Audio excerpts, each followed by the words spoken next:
Welcome to Jersey Matters. I'm Larry Menti. It's been 10 days now since the midterm elections. So what did they mean for New Jersey? We'll talk to two experts. Patrick Murray is the director of the Monmouth University Poll and former state senator Joe Carrillos. And we'll show you a touching tribute to a war veteran on Veterans Day in one New Jersey town. And now, our interview with Patrick Murray, director of the Monmouth University Poll. The image of political polling has taken a beating since the 2016 presidential election. So the question is, how did they do in the 2018 midterm election to fix that image? Patrick Murray, you've seen him a lot on the networks over the last couple of months, is the director of the Monmouth University Poll. I appreciate you being here. And my pleasure, Larry. So how did you do? Well, Monmouth did really well. We have polled 16 races, all 16 pretty accurately, the winner in all 16. But more importantly, we gave a range. And you mentioned, 2016 polling took a beating. And I think it's because people don't understand the uncertainty that's involved in polling. Polling isn't meant to predict what's going to happen in the future. It's meant to take a sample of a known population right now, today, figure out what they're thinking at this moment. When you're trying to poll elections, what you're trying to do is take a population that doesn't exist yet, trying to figure out who's in that population, and then what they're going to do.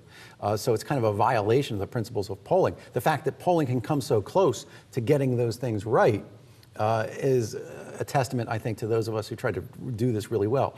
One of the things that we did at Monmouth this year is said, instead of telling you one number, we're going to tell you if different types of voters turn out, because this was a very unpredictable election. As you know, record turnout, over 110 million people voted. It might be up to 115 million by the time they count. The last time we had a record midterm was 87 million. So that's almost presidential level. So you absolutely made some changes based on 2016? We made some changes in our polling based on what happened in 2016 to try to capture that, and I think we did a good job. Now, if you were watching the network coverage on Tuesday night and you saw, you turned the TV off at like 8:30, you would have thought polling had a bad night because there were a couple of surprises, and there always will be surprises in polling. It is an uncertain tool, but there were a couple of surprises early in the night. But then as things happened later in the night, and then in the subsequent days as votes continue to get counted in places that count slowly, then you saw, oh, well, hold a second. The polling was actually accurate in the vast majority of these cases. It did tell us where things were going. And I think that's the key. One of the things that I tried to do is not just poll individual races for the sake of polling individual races, but to pick a number of different races from across the country that would tell a story about what the mood of the electorate was. And I think that's what we did very, very well in polling. We told you about what was going to happen in the suburbs among white college-educated women. We did tell you about the uncertainty of turnout among Latino voters, particularly in the Southwest. We did tell you about the shift in the middle of the country, where in Appalachia and Ohio and those areas where it looked initially like Democrats would do well, but that the Republican gravity was coming back. All those stories were told in the polling and turned out accurate on election. So you recalibrated, and you did well. How about the image of poll? How did everybody do? I know you don't want to pick at individuals, but as a group. As a group, I think we did well. As I said, there were a couple of surprises, but if you go back and you look at those things, some of those, like the Indiana Senate race, everybody said was a surprise. But if you look, there was a wide range in the polling, which says, don't look at the average, look at the fact that there was a wide range in the polling, which suggests that there's a lot of uncertainty about who was going to vote in that election. And that was an accurate depiction of what happened. So that's fascinating. So you're saying, as a pollster, if you're going to look at polls, you have to look at several polls. And and from those several polls, you get your range. Right, and some people started looking at averages. Okay, let's take the several polls and take the average. Well, if you have 5 good polls that have a range from 3 points to 6 points, you're okay saying 4.5 points is the average because it's a tight range. But if you have 5 good polls and the range is from 3 points for one candidate to 12 points for the other candidate, saying the average is 5 points is not going to give you the right picture of what's happening there. The right picture is, we're not sure what's going to happen in this election. We have good pollsters out there who are giving us very different answers, which means there's a lot of uncertainty in this race.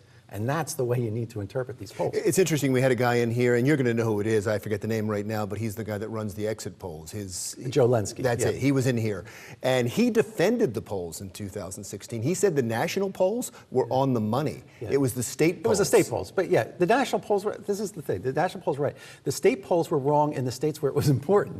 That's what we get by. So there's a lot of individual pollsters who will say, our polls were great, but they were polling in those states where there wasn't really a contest. And that's one thing that you have to know, is that most of the polls were right because most of the states we weren't looking at. But the states that we were looking at, Wisconsin and Michigan and Pennsylvania, the polling there was all skewed off in a few points in the right direction. I think looking at what's happened in 2018 is that we've corrected for the systematic things that created those skews. Now, we're not going to be able to correct everything because each election is unique.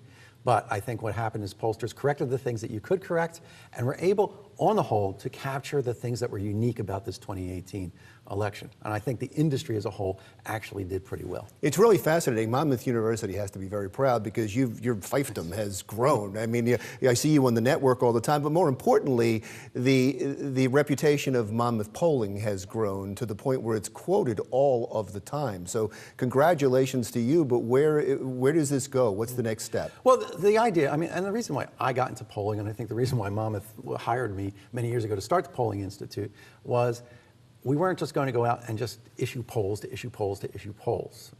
We wanted to be able to tell a story that reflected what the mood of the country was. So in addition to our election polls, we do a lot of policy polls. We do a lot of polls on, about the divided country and the mood of the country. And in fact, as I said, when we did these polls, we issued these, the election polls that we did this season, we issued the individual polls, but then we also issued reports that aggregated all the information that we were getting so that we could tell these broader stories about the importance of different regions of the country or different types of voters and the issues that were important to them, whether it was healthcare or immigration, and what that meant for the way that they were going to behave politically, and what that would also mean for what they would expect the next government to do when the new Congress comes. So you jumped right into national polling? No, we started off slowly. We started off as a New Jersey poll, then we started dabbling with some Senate races here and there and a couple of national polls. And then in 2015, in the lead up to the 2016 cycle, the university made a commitment to say, look, you know, we've been doing this well.